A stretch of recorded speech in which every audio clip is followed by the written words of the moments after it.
Good evening. I'm Morgan Jorgensen, the Donor Relations and Events Manager at the Truman Library Institute. On behalf of the Truman Library Institute and Eisenhower Presidential Museum and Foundation, it is my pleasure to welcome you to a special joint presentation of Countdown 1945, featuring Chris Wallace. Kurt Graham, Director of the Truman Presidential Library and Museum, will join Chris Wallace in conversation this evening. Don Hammett, Director of the Eisenhower Presidential Library and Museum, will begin the program. Don, thank you for joining us. Thank you. Welcome, everyone. I'm delighted that you are here joining us tonight. I'm Dawn, and I'm the Director of the Eisenhower Presidential Library, which is located in beautiful Abilene, Kansas. The Eisenhower Presidential Library is honored to partner with the Truman Presidential Library, the Eisenhower Foundation, and the Truman Institute to bring you this very special program. We will have a question and answer period moderated by Kurt Graham, the Director of the Truman Presidential Library, following the speaker. So let's begin, shall we? Our speaker tonight is Chris Wallace. Mr. Wallace began his journalism career as a reporter and political correspondent. He served as the anchor of several news shows, including The Today Show, NBC Nightly News, Meet the Press, Nightline, and Primetime Thursday. During his 16 years at Fox, he has covered nearly every major political event, interviewed U.S. and world leaders, which includes 7 American presidents, and moderated a general election presidential debate in 2016. Over the course of his career, he has won every major broadcast news award for his work. This includes 3 Emmy Awards, the DuPont Columbia Silver Baton, and the Peabody Award. Tonight, he will discuss his new book, Countdown 1945, and please help me welcome Mr. Chris Wallace. Thank you, Chris.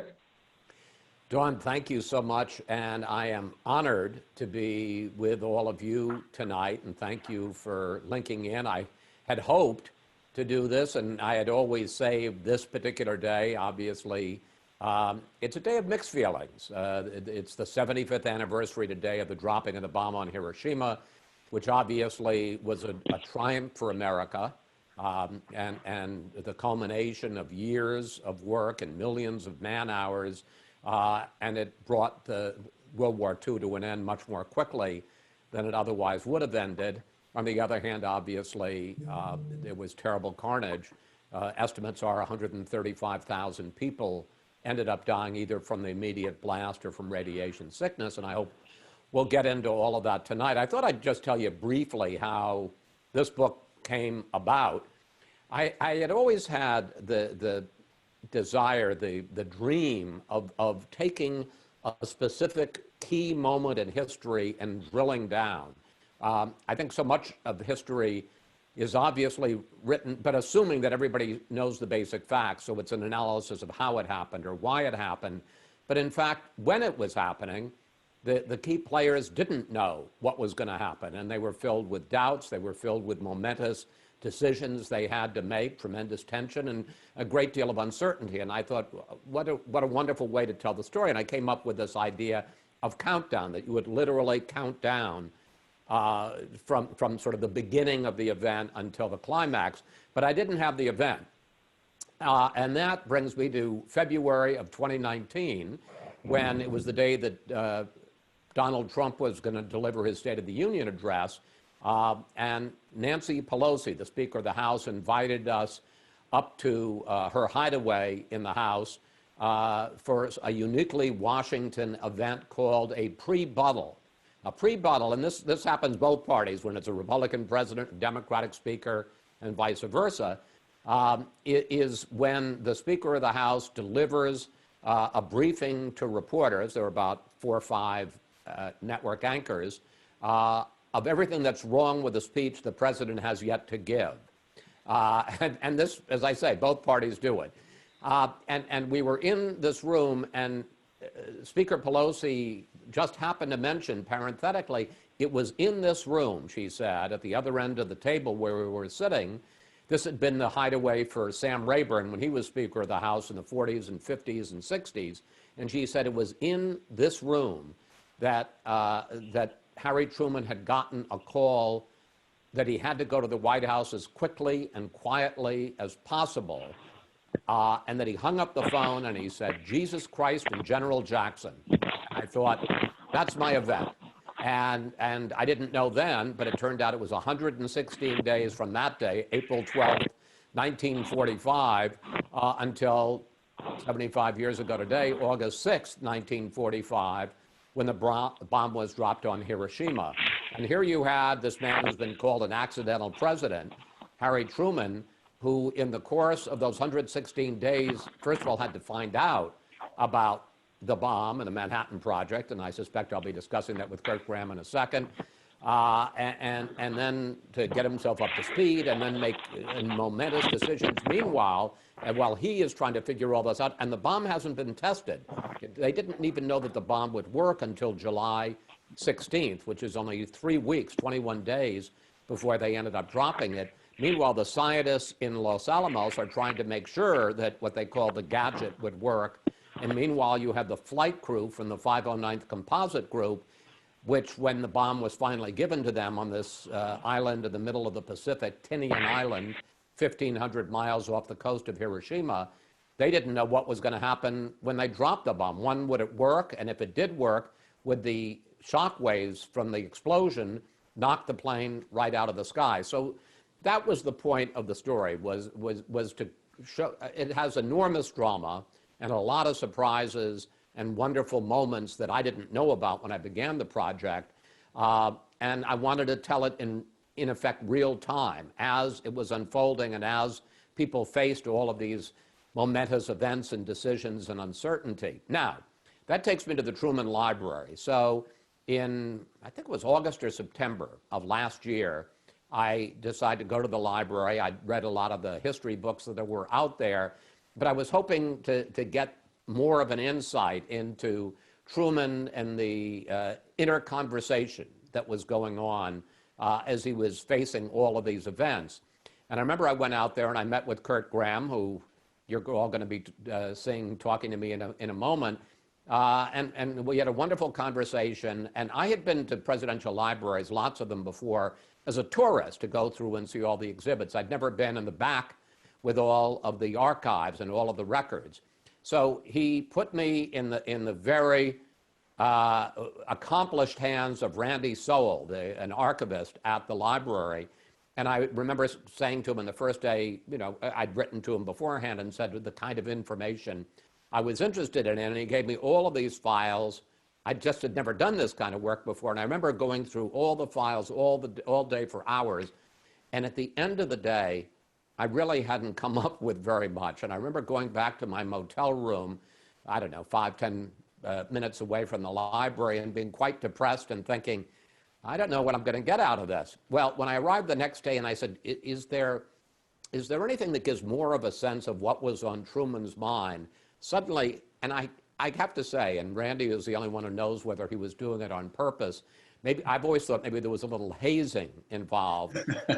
Suddenly, he brings up this treasure trove of Truman's diaries and his letters to his beloved wife Bess and his mother and Mary back and his sister Mary back in Grandview, Missouri. And I thought, well, now this is what I'm looking for. And I tell you that information, the documents that I got that day were just indispensable as I was writing the book and trying to explain what was going on in Harry Truman's mind during all of those momentous moments. So thank you to Randy, although more for the second day than the first day.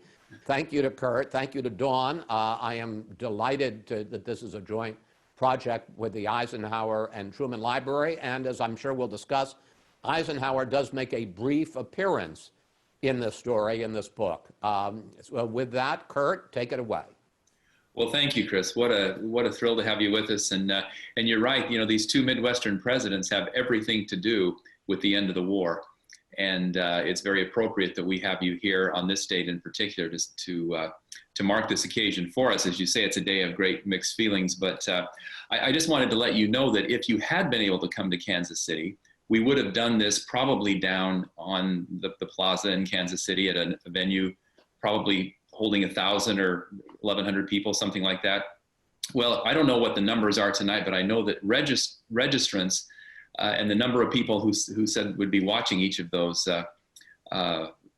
feeds. We have over 1,000 people tuned in tonight. And I just got an update, by the way, just so you know, you're not just talking to people in the Midwest. We have people dialing in from Brazil, Canada, Germany, Hungary, India, Israel, Malaysia, Mexico, Puerto Rico, the United Kingdom, the US Virgin Islands, and of course, right here in the heartland. So I don't know, you draw a crowd, what can I say? Well, that's great. And let me just say to all of you, if you haven't already gotten it, Countdown 1945, whether you're in Brazil or in Kansas, in Kansas City, it's available at Amazon or local bookstores if they're open in your area. And I have to say, it's done really well. It came out on June 8th. It's been a New York Times bestseller. It just got a really great review in the Wall Street Journal today. My favorite review was in the Washington Post. They said, I know what happened in 1945, but this book reads like a thriller. It's a page turner, and that's exactly what I wanted to accomplish. So with that commercial, well, I think you did. I want to get into the anatomy of the book and let you talk a little bit about kind of how you approached it, particularly as a journalist. I just want to remind our viewers before I go further that on the bottom of your screen there's a Q&A icon. If you push that, you can type in a question. Obviously, with so many of you on tonight, we won't get to all of the questions, but we will sort through them and hopefully have a chance to ask Chris a few of your questions as well. I'll launch in here a little bit with some thoughts, but it is a page turner. It is a fantastic book. And I think, you know, when you told me about this project, when you first came out, I thought, well, all kinds of people have written about this. Why do you think this is new and fresh, and why are you excited about it? And you clearly were. And I thought, well, he must be onto something here, because, you know, I've dealt with a lot of historians, and I think what you brought to this as a journalist was very interesting, and I think gave it a very fresh look that I think a lot of our folks will be very interested in. I wanted to start by talking about the way the book is put together.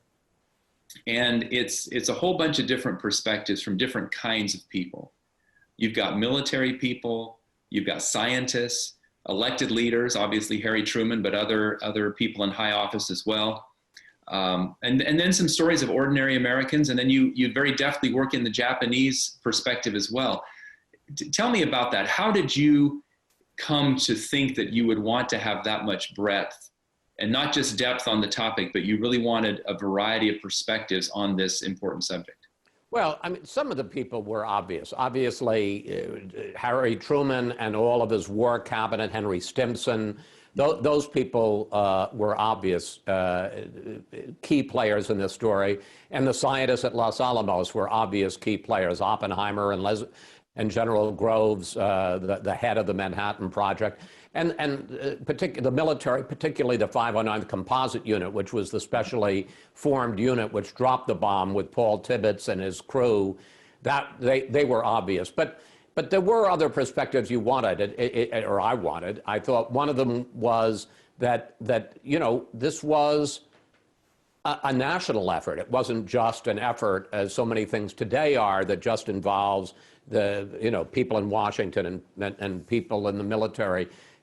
You know, one of the things that inspired me so much about this story, and particularly in the context of today's Washington, where everybody fights about everything and nobody agrees about anything, was that there was such unity. And in fact, as somebody who covers Trump's Washington, and I'm not just blaming this on the president, everybody takes a part in this.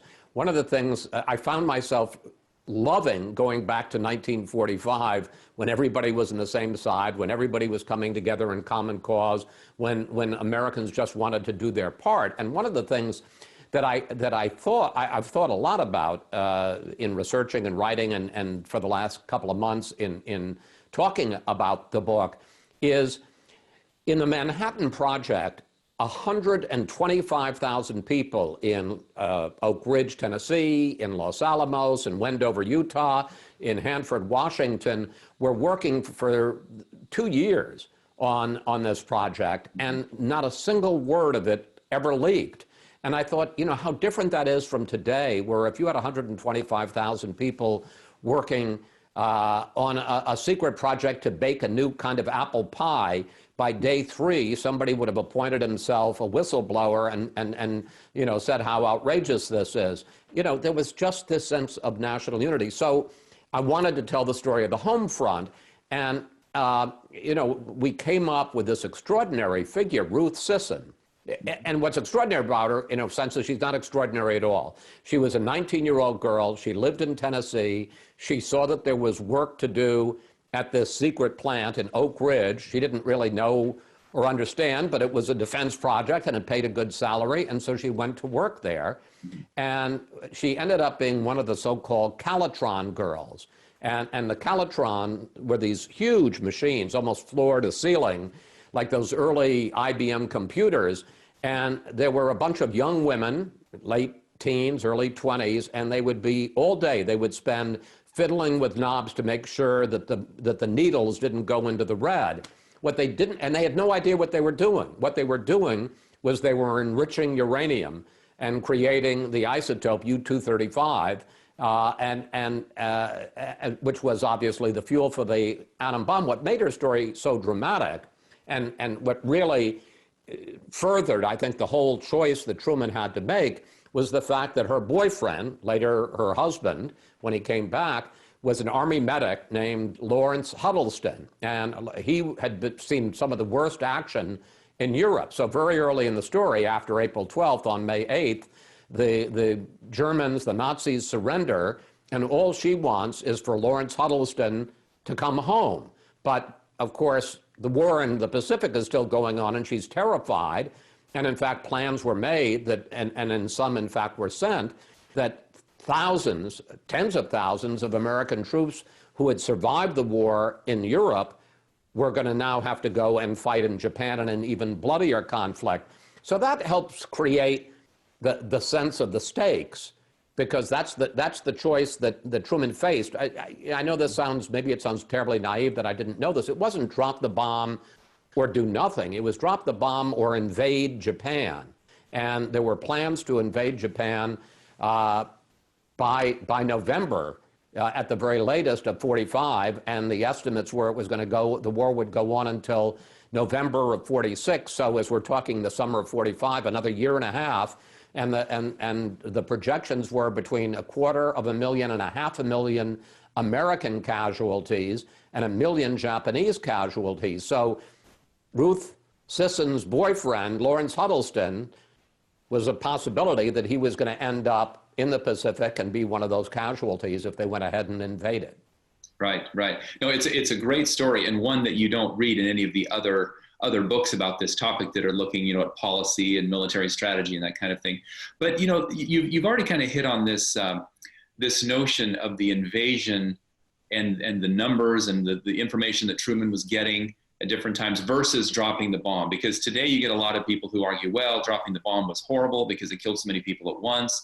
And you can't say all those people would have died. And what I find so interesting about this topic is it's all very counterfactual. Everybody wants to assert a point that if X hadn't happened, then Y for sure would have happened. And as a historian, you just can't do that. So I wonder what your thoughts are around this notion of what did Truman know? Sort of when did he know it? He was getting all kinds of information. A lot of it was contradictory. As you say, the numbers swung wildly in terms of what he might have lost, what we might have lost in an invasion. How do you think inside his head that notion of invasion versus bomb played out? Well, you have to understand, and this was another thing I didn't realize, that they didn't test the bomb until July 16th. Mm-hmm. He was in Potsdam for a Big Three summit with Stalin and Churchill. So, and July 16th is only 21 days before, 3 weeks exactly before they dropped the bomb on Hiroshima. So from April until July 16th, all the talk about the atom bomb, despite the fact that you had the Manhattan Project and the most brilliant scientists in the West, $2 billion spent, 125,000 people working on it, they didn't know whether the darn thing was going to work until they tested it in Alamogordo on July 16th. And he regarded it as, although some people said, oh, it's absolutely going to work, all the scientists say it will. His chief of staff, William Leahy, and Admiral Leahy, throughout the entire process said the damn thing won't work. This is the biggest fool mistake we've ever made. So he understood and he was weighing the possibility of the bomb, but he has a meeting on June 18th in the White House, and it's his whole war cabinet. General of the Army George Marshall is there.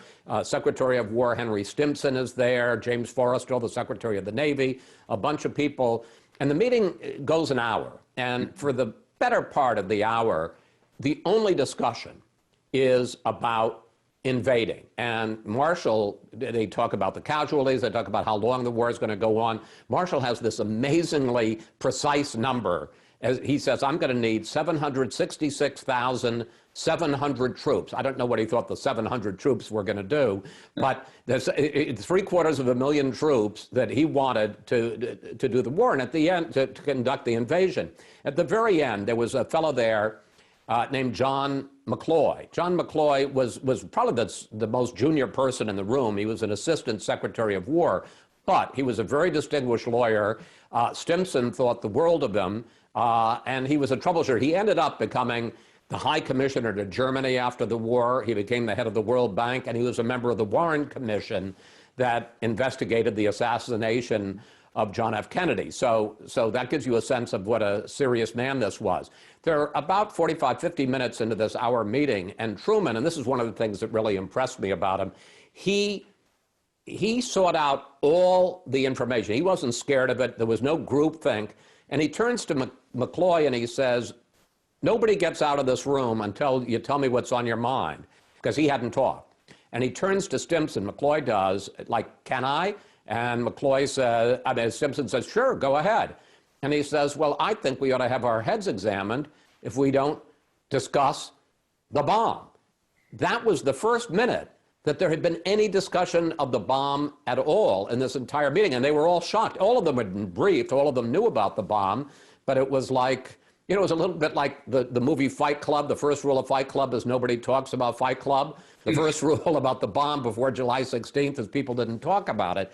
And he basically says, you know, this gives us, if it works, the potential to end the war a year or more earlier. And to save hundreds of thousands of lives on both sides. And but Truman, because it doesn't work, basically thinks this is a terrifying and perhaps promising science project, but that's all it is until they've detonated it. Mm-hmm. And of course, he learns of that in Potsdam. You've referenced that he's in Potsdam with the Big Three. Talk a little bit about, you know, you sort of contextualize this with his cabinet and his own advisors and sort of the domestic side of it. Talk about the international perspective and how his relationship with those other leaders, specifically of you know, Stalin and Churchill and eventually Attlee. What does that context bring to this discussion about what he knows and when he knows it and what he decides to do? Well, it's interesting. You know, I learned a lot about Harry Truman. I think most people who haven't studied him have this kind of two-dimensional image, this famously decisive figure. The buck stops here. He made a decision. He never thought about it. Like everybody else, there's a three-dimensional side, and it's a much more interesting side. When he arrives in Potsdam on July 16th, he is intimidated because, you remember, he is now filling the shoes of Franklin D. Roosevelt. He had only been vice president for 82 days when Roosevelt died and he becomes the president. And Roosevelt had a relationship, a very close relationship with Churchill. They'd spent more than 100 days together during the course of the war. Roosevelt had a working relationship with Stalin. But, you know, now there's this guy who 10 years before had been a county commissioner. 1934 had been a county commissioner in Jackson County. Not to denigrate Jackson County. I love Jackson County. Spent some happy few days there. But, you know, now he's on the world stage with these people that he'd never met, who he'd only seen in newsreels. Mm-hmm. And he very much feels that he's the junior partner in the group. Mm-hmm. But he also knows if this bomb works, and as I say, he actually gets there the night of the 15th, the 16th, he wakes up there. If the bomb works, he may be the junior man in terms of seniority, but he'll be the senior man in terms of clout. And, you know, by late on the day Berlin is, which is, Potsdam is just outside Berlin, it's a suburb, is 8 hours ahead of Alamogordo, New Mexico. So late that night, he gets word from Stimson, the bomb works, and now suddenly he's in the catbird seat. Churchill had known about the bomb all along. In fact, he was the one in 1941 who said to Roosevelt, we need to get going on this thing, because he was worried that the Nazis would develop the bomb first. Stalin supposedly didn't know anything about the bomb, and I'll just tell a quick story and stop talking. July 24th, they finally know the bomb works, but one of the big questions that Churchill and Truman have is, when do we tell Stalin? Because they think he knows nothing about it. So they decide, look, we don't want to tell him too much, because yes, he's an ally, but not too much of one. On the other hand, we don't want to leave Potsdam, having been with him all this time, and then use the bomb and not have told Stalin, because that'll only make the relations even worse. So on July 24th, they decide he's basically going to tell him as little as possible. And Truman goes over to Stalin, and Stalin's translator doesn't even bring his own.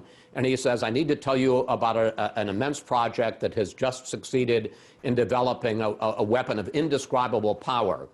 And Stalin says, through the translator, well, I hope you'll put it to good use against Japan. And he walks away. And Truman is stunned. What, you know, this is, he's told him something pretty stunning, and Stalin has acted like he doesn't know. And Churchill, who purposely didn't come along, walks over now to Truman and says, what happened? And he recounts it, and they're both wondering, did it get through the translator? Did he understand what Truman was telling him? Well, the answer is that Stalin was interested. He just wasn't surprised, because there was a German scientist who defected to Britain and then to the US named Klaus Fuchs, who was a part of the Manhattan Project, and he had become a Soviet spy and had passed on a lot of information about the Manhattan Project to the Kremlin that Stalin obviously had read. Later that night, last two sentences here, Stalin and Molotov, the foreign secretary, are talking, and they both say, you know, we got to get going on this now if they've actually got the weapon. And a historian would later say that the nuclear arms race began at that meeting where Truman and Stalin had met at the Sicilianov Palace on July 24th, 1945. Wow, great story and well recounted. You know, when you come out to visit us, we're going to pull some artifacts from our collection of that Potsdam conference. We have some things from Stalin and from Truman that you see in pictures. I mean, it's really it's kind of a goose leather experience to see some of these artifacts that were actually in their hands or on the table in front of them when they sat and had those discussions. Kind of a witness to this moment of history that you've just so well described. Thinking about these different personalities that you've encountered, you know, I mentioned you've got scientists and you know, military leaders, and of course, you know, they all have egos, they all have personalities, and you as a researcher and a writer, you kind of get to know them.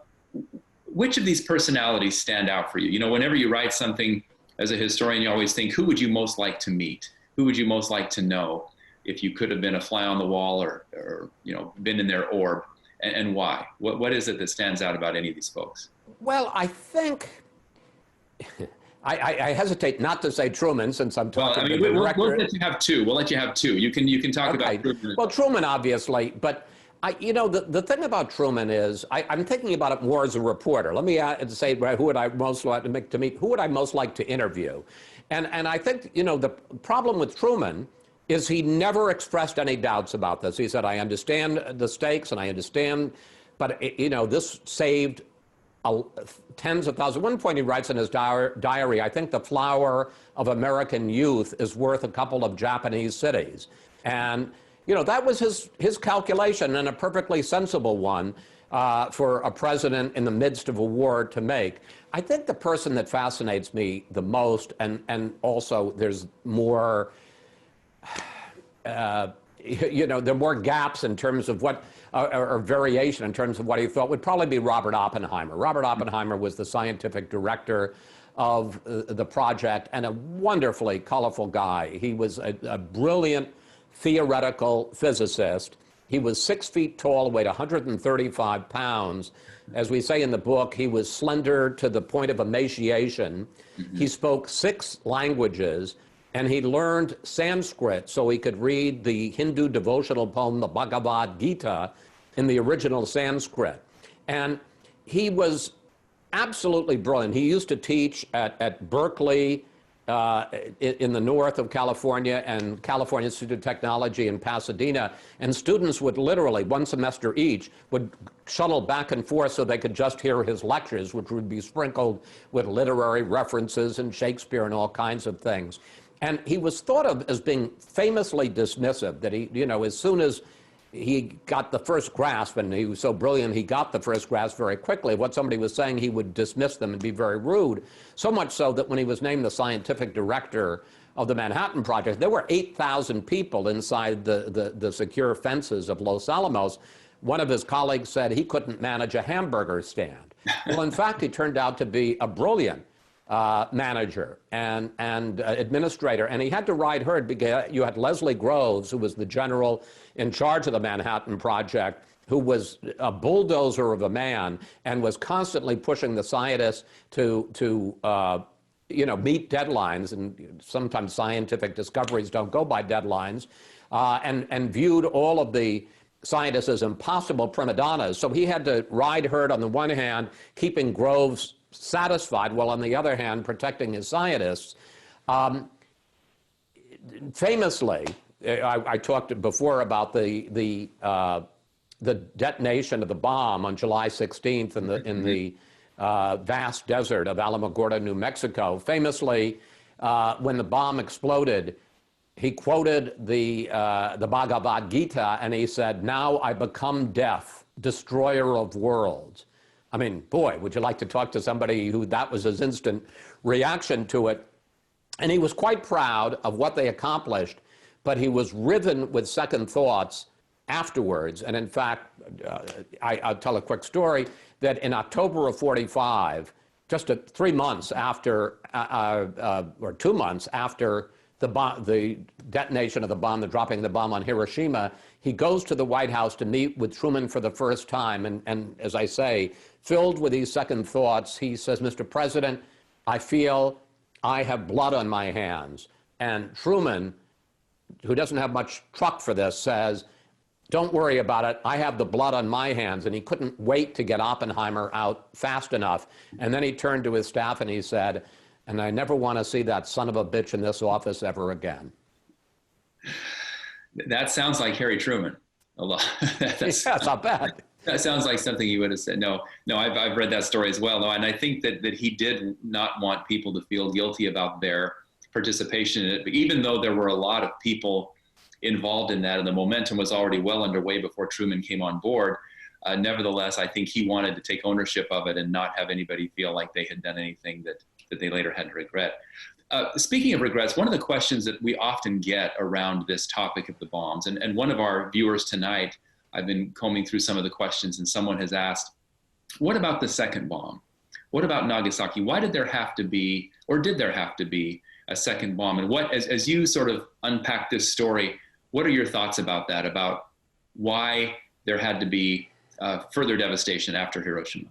Well, let me just begin, because I want to get my Eisenhower story out so that all the folks in Abilene are watching through the Abilene websites will feel a little bit of satisfaction. We tell in the book that on July 20th, when he's at Potsdam, and he basically, by this point, has, not quite, but he's about 95% of the way there, that yes, he's going to drop the bomb instead of invade.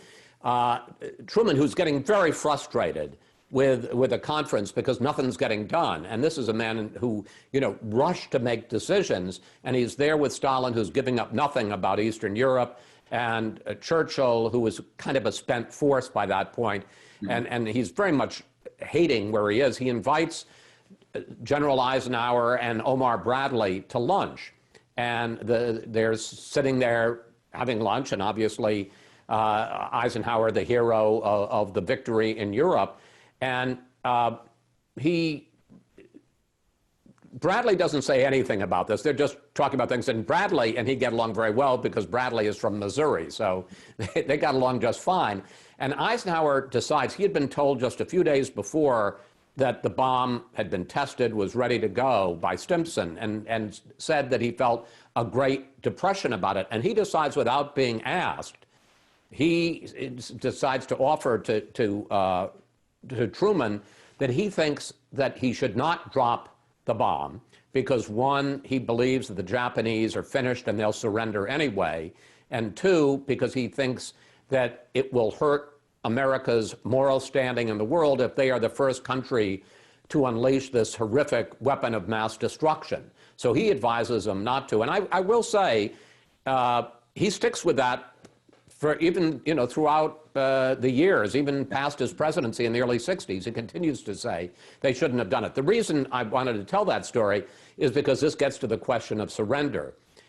There's a lot of question about, would they surrender? And in fact, well, in any case, on August 6th, they dropped the bomb. And the thought was, well, this will be enough to shock the Japanese military government to surrender. They don't. There's silence. On August 8th, the Russians declare war on Japan, and they cross the border into Manchuria to begin the march to Japan. And a lot of American generals are very concerned that the Russians will create the kind of empire in the Far East that they've created in Eastern Europe. But the point is, on August 9th, 3 days later, after dropping a bomb and killing tens of thousands of people and obliterating a major city, they still haven't dropped a bomb, still haven't rather surrendered. And Truman's feeling, and he didn't make a separate order. He had basically said, if they don't surrender, proceed. They had one more bomb in their arsenal. They would have another one, I think, in 8 days. But they decided to go ahead and drop the second bomb on Nagasaki. The first one was a uranium bomb. The second one was a plutonium bomb, which was even more powerful and more destructive. And even after that, the Japanese government, the military government, refused to surrender.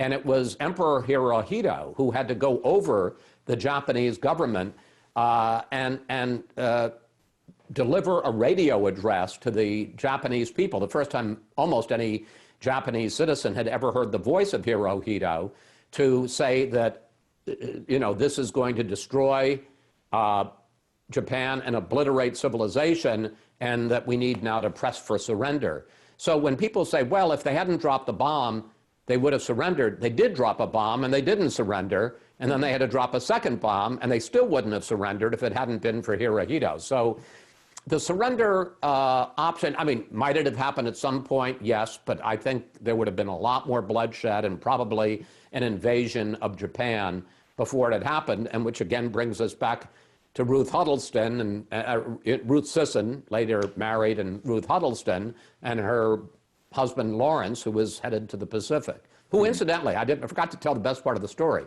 She's still alive. She's in her mid-90s, and she's still alive, and that was one of the joys in this, is that in most cases we're one generation removed. I can't tell you how many letters I've gotten, Kurt, from people, I'm sure you get them all the time, who say, my father was in the Pacific. My father was supposed to be in part of the invasion. I wouldn't have been here if he had gone ahead and Harry Truman hadn't dropped the bomb. And in some cases, we're not even a generation removed, like Ruth Sisson.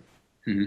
Now, that's interesting, because a lot of historians will kind of, they have 75 years to sort of think about it and kind of weigh other evidence and whatever, and think about, well, this could have happened, that could have happened. But like you, I have stood with families who are adamant about the fact that but for President Truman dropping those bombs, those families would not have existed. I know even in my own family, there were uncles and others who were going to be going to Japan, and they were told, whether this was accurate information or not, but what they were told was 85% casualties is what was expected. That was what they were anticipating. So it was a very dreary, very dreary kind of time to be thinking about that. Staying on the Japanese theme just a little bit, you mentioned the emperor, but one of the really great parts of the book, I think, is the story of, is it Hideko Tamura? Hideko Tamura. The young girl who survives the bombs, but in some ways is not only a victim of the bomb and her family, but bears some psychological scars beyond just the carnage that ensued. Could you tell us that story? I think that's really a wonderful part of what you've captured here.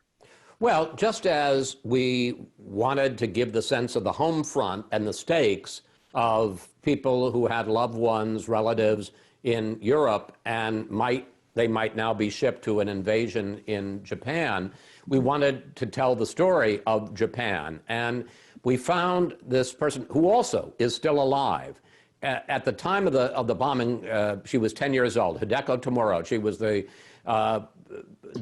little girl, the granddaughter of a very rich man in Hiroshima who ran a major rubber company. And, you know, the historians will know this so well. You come up with an idea for a story, for a subject for a book, and there's so much you don't know. And if you're lucky, and I think this is probably always true, you find so many nuggets of information and characters that enrich your story that you didn't know, that always whet your, because there's some down times in writing a book when you sit there and say, why did I ever decide to do this? I've got a day job. Yeah. But there are times when you sit there and say, this is why I'm doing this. This is why I did it. And Hideko Tomoro is a perfect example. So she's 10 years old. There's been bombing in a lot of the cities in Japan. Not Hiroshima, hadn't been hit at all. But for instance, in a single night, firebombing in Tokyo had killed 100,000 people. So her parents sent her out into the countryside. A lot of parents, if they had the money, would send their kids out to the countryside. So if their city should be bombed, they would be safe, the children. And she was sent to what was supposedly a school. In fact, it was a work camp, and unless it was raining, she was sent out at 10 years old to a quarry, and people would break these huge chunks of rock out of this quarry, and then they would be put in her backpack, and she would have to carry them, and the straps would rip into her shoulders. So she hated this place. And she ended up going into the town. If she sent a letter complaining to her mother, the school/work camp would censor the letters and rip them up. So she snuck into town. This was a very strong little girl, which may be why she's still alive, and smuggled a letter, put it in the post office to her mother saying, get me out of here. So her mother arrives on August 4th and says, there are air raids, and even though Hiroshima has not been bombed, when planes come over, they set the sirens, and we're up all night, and why don't we spend some time in the countryside? And Hideko goes, no, I want to go home. So they go home the next day. They sleep there that night. They go home the next day, which means that they're home in Hiroshima on August 5th, which means that she is there when the bomb bursts on August 6th. And her mother has gone out for civil defense work and never comes back, is killed in the bombing. She is there when the bomb hits, the shock waves hit the house collapses. But her mother had always said to her, had drilled in her, because of this concern that they would be caught in an air raid and maybe she wouldn't be there, what to do. And she said, one, if there is an explosion, that you need to get under something sturdy, like a desk, a table, or maybe even, it sounds crazy for a nuclear bomb, but of course people didn't know it was a nuclear bomb, or in a doorway, so you can try to protect yourself from the rubble. She did that. Then she said, when you get out, leave the house immediately, because there will be fire. There'll be an explosion and fire. And she said, what you need to do is go to the river. The Ota River runs right through the heart of Hiroshima. And she said, if you go to the Ota River and get in the river, you'll be safe from fire. And this little 10-year-old girl, her family is kind of paralyzed by the shock. She gets up and walks out by herself. It's like walking into Dante's Inferno. She sees people have been vaporized, and all that's left is the shadow of where they were standing imprinted on the wall. She sees people, I'm sorry to be graphic here, but whose eyeballs have been sucked out by the thermal wind, and the eye fluid is running down their cheeks. And she gets to the river and she saves herself and ends up being reunited with the rest of her family that survives, lives there until she's 17, and ends up coming to the United States. Another heartland story, ends up at Worcester College in Ohio, marries an American, has children, and is 85 today and lives in Bend, Oregon. And there's a reason she's still alive, and she survived Hiroshima. That's amazing. That's a great story. And I think it was so well worked into the whole perspective. And I think that's what makes it such a strong book, is you've got so many different angles and perspectives. And that really was one of the truly sort of heartwarming stories. I mean, it's a tragic story, but to see her with you, especially in the documentary, to see you visit with her the Smithsonian, the Enola Gay, and to take a look at that, it was very interesting.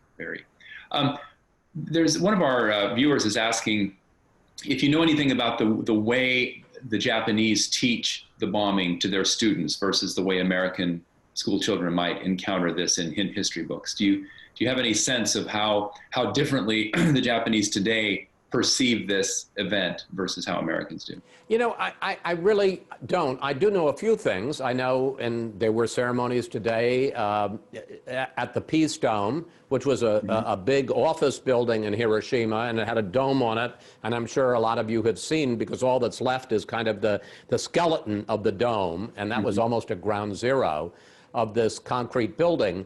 And they have an observance there every year. And I can tell you about Hideko, and that she never felt anger or bitterness at the Americans. She was 10 years old. She had lost her mother, and she grew up in Hiroshima until she was about 17, 18 years old when she emigrated to the United States. She understood that it was a war, and as time went on and she became aware of some of the horrors of what the Japanese did, Pearl Harbor, the atrocities they committed against American soldiers, beheading of American prisoners of war. She understood that. She felt terrible sadness, and she's become very much a peace activist. But she doesn't feel anger against the U.S. And just to pick up on your story, so Fox News, and if anybody wants to look, if you go on Fox Nation, you can find it. We did an hour documentary on the book, on Countdown 1945. And all the conversations with Hideko had taken place over the phone, but we wanted, for the TV interview, to have her come to Washington. And she asked for something which I never would have occurred to me to ask. She said, her idea, can we go see the Enola Gay? And the Enola Gay, which is the plane that dropped the bomb, is at the Air and Space Museum Annex out near Dulles Airport, something called the Udvar-Hazy Annex, well worth going to see when it opens again.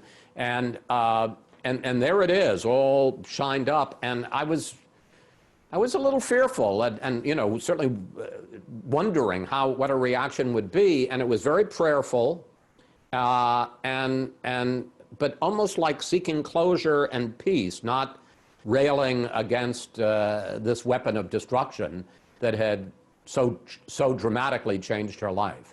Mm-hmm, mm-hmm. Yeah, well, it was a very moving part of the book, and then became, I think, particularly poignant in the documentary, as you just described it. Someone has written in and asked if you have a personal connection to the war, in the sense that, did your father or an uncle or anybody, fight in the war, and did they credit getting to live longer for the dropping of the bombs? I mean, do you have a personal connection to this story at all? Not really. My father was in Australia, so he was in the Pacific Theater, and he was on a subtender.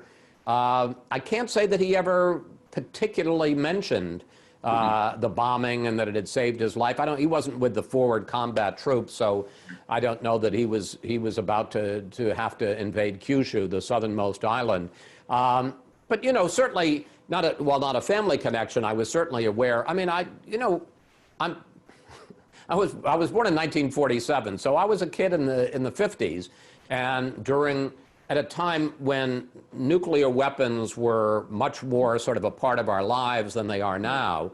And I remember being smart enough to think this is a really dumb idea, being in public school in Manhattan, and we would have air raid drills where we would have to get under our desks in case the Russians fired a missile at us with a nuclear warhead in the 50s. I remember thinking, I don't think this desk is going to do all that much to protect me. But in any case, the nuclear bomb was very much a part of our lives, and I lived through the Cuban Missile Crisis. So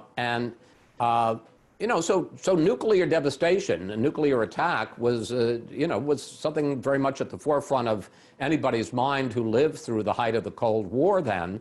And there was a lot of discussion about the bomb. And I can remember people openly discussing with a lot less information than I have now. Was it the right thing to do? Wasn't it the wrong thing to do? And in the end, I don't really come down on a moral, with the morality of it. I think I leave that to the reader, to the person listening. I come down, though, very strongly with the feeling that Truman didn't have any choice. And the reason I say that is because, one, this program had been set in motion by Roosevelt. It had been going on, as I say, for 2 years. $2 billion had been secretly spent on it, which was a staggering amount of money in 1945 by today's standards. He comes in on April 19th. He's faced with this decision, particularly once he knows the bomb works. Do we invade, or do we drop the bomb and maybe save a year and a half of conflict? And I just think the idea, if he had decided to go ahead and prosecute the war, at some point, whether it was later 45, 46, people would have found out about the existence of this weapon that might have ended the war months or years earlier and saved hundreds of thousands of American lives. I don't know that any president, although Eisenhower says that's the decision he would have made, I don't know that any or most presidents would have said, no, I'm not going to use this weapon. So I don't think he had any choice. Mm-hmm, mm-hmm. It is difficult. I mean, it seems to me that the real controversy would have been had he not dropped the bomb. I mean, that would have been a much more difficult position to defend, it seems like. One of the last questions we got in the queue here was the question that you just decided not to answer, which was, what do you think of dropping the bomb? Would you have done it? Had you been Truman, or had you been in that position? And you say there really wasn't any choice, but you're not. I guess as a good independent journalist, you're not comfortable making a call. No, I think again, I understand the moral arguments both ways, but I just don't see how. As I say, Eisenhower came to a different conclusion and stuck with it throughout his whole military, post-military, and presidential and post-presidential career. So he's firmly on the record on this. But I don't see how, faced with the choice of, one, the certain, and look, you can say, well, the atom bomb was horrendous and it killed, tens of thousands, hundreds of thousands of people between the two of them. But I think it probably, unless you believe that what I don't, which was that Japan was about to surrender, I don't see much evidence of that. I think it actually saved lives on the Japanese side, as well as, Lord knows, all the lives on the American side, because an invasion of Japan was going to be a bloodbath. And many more people were projected, at least, to be killed in that bloodbath than were killed, as horrific as it was, by the two nuclear explosions. Right. Well, Chris, what can we expect from you as your next topic? What will be the, and now that you're a New York Times bestselling author, I mean, you've got a taste of this, you're surely going to write some more. What do you? Well, I do have another one, and we're in the process of beginning to research it. And it's the old joke. If I tell you I'll have to kill you, yeah. I will just tell you that it involves another American president, and it's another enormous, consequential decision. And I hope to have it out before the end of next year. And I will say one thing. You've talked about, I've interviewed 7 presidents, and I've interviewed Putin and done a lot of really wonderful things in my life. But I will say that when you get a New York Times bestseller, and now at the top of the book it says New York Times bestseller, it's like they can never take that away from me. Right. I have to say it for all of the stuff I've done in television, including, as you said, moderating a presidential debate, I'm not sure the one that doesn't, keep me warm at night isn't New York Times bestseller, particularly because my wife, Lorraine, for those of you out there, wrote a fantastic cookbook called Mr. Sunday's Soups. That's my nickname.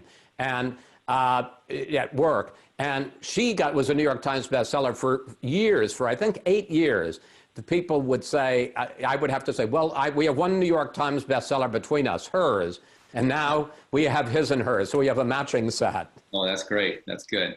You don't want to, you want to keep it, the competition on the level there. You know, you want to keep everybody on guard. That's good. That's good to know. Well, one of the things I wanted to tell you is when you come out here, there's the Truman Library, just as Dawn mentioned, the Eisenhower Library has undergone a major renovation, and we hope you can get out and see both of these libraries here in the Heartland. And we have a brand new facility that will be opening up in around the 1st of November, we hope. I mean, we're sort of aiming for late fall. But it's a brand new facade. It's a beautiful new entrance to the building. There's a statue of Harry Truman out by it. There's a big presidential seal. And you've given people another reason to come and see it, because when they come through those doors, under that presidential seal, into this thing we call the Grand View Hall, it's almost cathedral-like in its first impression. And off to the left is this brand new museum store. And everybody listening tonight is going to come charging through those doors, run into the store and buy a copy of Countdown 1945. That's why we did this. That's why we're so happy. So well, that's why you did the whole renovation. That's right. That's right. It's the backdrop for Countdown 1945. That is a heck of a send-off. I will also just tell folks, and I don't know if I'm sure this isn't on the regular tour, but if you can convince Kirk Graham to do it. He was so nice because I couldn't see any of the museum. It was all under wraps. But you did take me to see Truman's office that he used at the library during his retirement, and that was just wonderful. I mean, and it's just the way it was, the desk, the items on the desk, his phones, and you know, his conference area. That was a real treat. That was, and I promise I'm coming to the Truman Library and the Eisenhower Library, and I can't wait. We'll look forward to it. And thanks. I wanted to make sure you knew that when you came out to Abilene, you could see the D-Day planning table. Ooh. Oh. All right. I love it. We've got Presidential Museum directors vying. I like this. That's right. Who's got the best? Well, thank you for sharing publicly that you saw Truman's office. I've only been in there a handful of times myself. So should I not have told that story? It's a great story. No, I'm glad. All right. Appreciate it very much. Well, Chris, you're a fantastic journalist. Everybody knows that, but you've really proven yourself as a historian. You've got some great chops as a historian. Good luck in your future writing. But now everybody knows about you, what we've all come to know as you've worked on this project. You're a whale of a nice guy, and we just have enjoyed very much getting to know you through this project. So good luck to you. Thank you. Thank you, Dawn. Thank you, Kurt. And thank all of you for taking time out to watch this today. And I very much appreciate your interest and attention. Thank you, everyone, for joining us today. And special thanks to Chris Wallace for helping shine a spotlight on Truman during the 75th anniversary of his presidency. To find more information about the project currently taking place at the Truman Library or the recently renovated Eisenhower Library, you can visit our websites listed here. You can also find more information regarding upcoming programs on Facebook, Instagram, and Twitter. Thanks again to Chris Wallace, Don Hammett, and Kurt Graham. And thanks everyone for joining us.